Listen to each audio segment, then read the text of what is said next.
Mr. Kanaya Kumar. Hello. Jai Shri Ram. And as a representative of youth of Mangalore, I have a small request because Independence Day is approaching. I want you to at least say once Jai Hind. If you please can say Jai Hind once, it will be a pride to Mangalore. देखिए, एक तो आपने जय श्री राम कहा है, लेकिन हमारे यहाँ लोग सीताराम बोलते हैं। हाँ. Excuse me.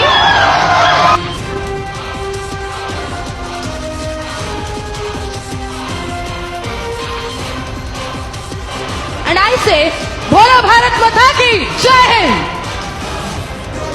आपका जो सवाल है कि आप एक का समर्थन क्यों नहीं करते हैं, देखिए बात यह है कि मेरी पैदाइश ही दो लोगों के मिलने से हुई है। मेरे माँ बाप की शादी नहीं होती तो हम पैदा नहीं होते।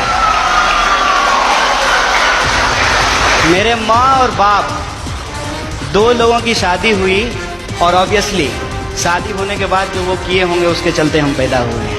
में दो लोग मिले हैं। रही बात कि वन नेशन का क्यों नहीं सपोर्ट करते हैं, तो नेशन तो वन ही है, भारत एक है, इसमें कोई डाउट नहीं।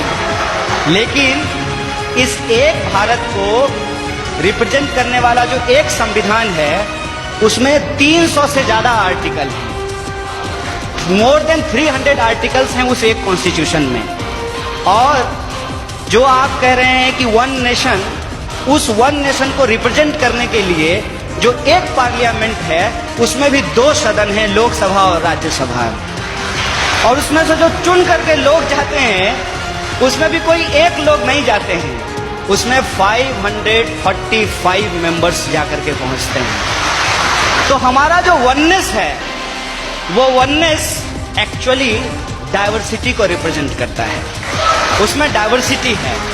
और आपने जो सवाल पूछा जय श्री राम, जय श्री राम आप बोलिए, ये आपकी आज़ादी है, आप जय श्री राम बोलिए, जय हनुमान बोलिए, आपको जो बोलना है बोलिए, क्योंकि इस बात को बोलने की इजाज़त हमको हमारा संविधान देता है। इसीलिए मैं आपसे ये आग्रह करूंगा कि आप कभी कभी उस संविधान की भी जय बोलिए जो आपको बोलने की आज़ादी देता है। और रही बात मेरी, तो मैं आपको बता दूं, मेरा तो जन्म ही मिथिला में हुआ है। अगर आप मेरे यहाँ आएंगे तो आपको बड़ी आश्चर्य लगेगी। हमारे गांव में हर साल ये जो अगहन का महीना होता है हिंदी का, उसमें अयोध्या से बारात आती है और लड़के आते हैं बाराती बन करके, और राम लक्ष्मण आते हैं बर बन करके। और हमारे गांव में राम जानकी मंदिर है जहाँ पे हर साल राम विवाह होता है। और मैं मजेदार बात आपको बताता हूँ, मिथिला के जो लोग होते हैं वो राम जी को गाली देते हैं। पता है क्यों? क्योंकि मिथिला राम जी का ससुराल है और इस लिहाज से वो राम जी का वो मजाक करते हैं। हमारी संस्कृति में जब शादी ब्याह होता है तो जो बारात आती है कि राम जो भगवान हैं उनको स्वागत में लोग गालियां दे रहे हैं, ये हमारा ट्रेडिशन है। और हम जिस संस्कृति, जिस कल्चर में पले बढ़े हैं, वहाँ कभी भी किसी भी भगवान को अकेले नहीं याद किया जाता है। आपने कहा ना वननेस, उनको अकेले नहीं याद किया जाता है। हमेशा राम को सीता के साथ और राधा को कृष्ण के साथ याद किया जाता है। ये हमारी परंपरा रही है। ये बड़ी आश्चर्य की बात है कि आप यूथ हैं और जो है, मैं तो पीएचडी कर लिया और मैं उम्मीद करता हूं कि आप भी पीएचडी कर पाएं। अगर आप पीएचडी करें तो मेरा आपसे ये आग्रह होगा कि आप इस देश में जितने रामायण लिखे गए हैं, कम से कम उन रामायणों पे ही आप पीएचडी कर लीजिए। और मैं आपको बताता हूं कि हिंदुस्तान में कम से कम 300 से ज्यादा रामायण लिखे गए हैं, मोर देन 300। और मैं एक बार हिमाचल गया था। हिमाचल में त्रिलोकनाथ की मंदिर है, भगवान बुद्ध की मूर्ति है, और भगवान बुद्ध की मूर्ति के ऊपर भगवान शिव का मूर्ति बनाया गया है, सर के ऊपर बनाया गया है। और उस मंदिर में पहले हिंदू साधु आते हैं जो प्रार्थना करते हैं, उसके बाद बुद्धिस्ट मोंक आते हैं जो वहां जाकर के परिक्रमा करते हैं। ये हिंदुस्तान की खासियत है। ये हिंदुस्तान की खासियत है कि वहां जो लाहौल, मैं उस जिले की बात कर रहा हूं और मैं फैक्चुअली अगर गलत हूंगा तो आप मुझे करेक्ट कीजिएगा।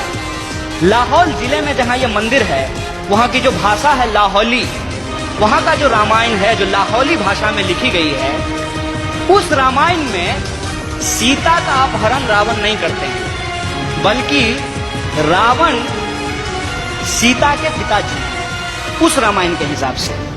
सीता एक्चुअली रावण की बेटी है लाहौली रामायण के हिसाब से, और राम ने प्रेम विवाह करके सीता से शादी कर ली, इसलिए रावण और राम का युद्ध होता है। ये हिंदुस्तान की खासियत है।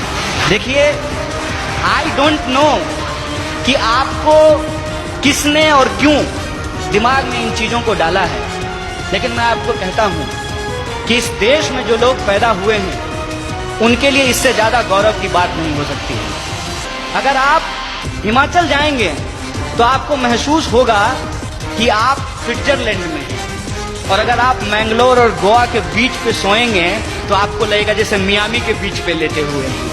अगर आप इस देश के मैदानों में घूमेंगे तो आपको लगेगा कि ये अमेरिका के उस ग्रीन मैदान से भी ज्यादा बड़ा मैदान है। अगर आप दक्षिण के पठारों में घूमेंगे तो इसकी अपनी एक खास बात है। अगर आप छोटा नागपुर के पठारों में घूमेंगे तो वह खनिज संसाधनों से भरा हुआ है। मैं आपसे यही कहना चाहता हूँ, आपका देश आपका है, जैसे आपकी माँ आपकी है, और आप अपनी माँ से यदि प्यार करते हैं तो ये आपका निजी मामला है। लेकिन जब आप रोड पे चल रहे हो, कोई आए कोई भी रंग का झंडा लेकर के और कोई भी नारा लगा करके, चाहे वो इनकलाब जिंदाबाद बोले या जय श्री राम बोले, वो नारा लगा करके, वो झंडा दिखा करके आपसे कहे कि तुम अपनी माँ से प्यार करते हो, जरा करके दिखाओ, तो आपका क्या जवाब होगा? यह देश हमारा है, इस देश से हम प्यार करते हैं, और हमारे लिए, इस बात को याद कीजिएगा, हमारे